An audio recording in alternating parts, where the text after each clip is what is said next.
आरबीआयच्या monetary policies मधल्या दोन महत्वाच्या कन्सेप्ट, एक म्हणजे सीआरआर, दुसरी म्हणजे एसएलआर. समजून घेऊया अतिशय शॉर्ट. सीआरआर म्हणजेच कॅश रिझर्व्ह रेशिओ, ज्याला आपण रोख राखीव प्रमाण असं म्हणतो.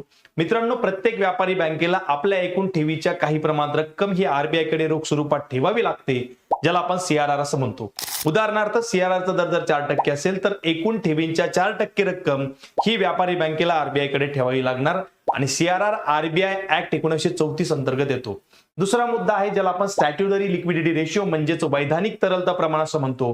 प्रत्येक व्यापारी बँकेला आपल्या एकूण ठेवीच्या काही प्रमाणात रक्कम ही स्वतःकडे किंवा आरबीआय कडे तरलता मालमत्ता म्हणजे लिक्विड असेट म्हणून, जसं की सोने किंवा मग सरकारी बॉन्ड्स इत्यादी स्वरूपात ठेवावी लागते. उदाहरणार्थ, जर एसएलआरचा दर 18% असेल तर व्यापारी बँकेला आपल्या एकूण ठेवीच्या 18% रक्कम ही आरबीआय कडे ठेवावी लागणार आणि एसएलआर हा बँकिंग अधिनियम 1949 कायद्याअंतर्गत येतो.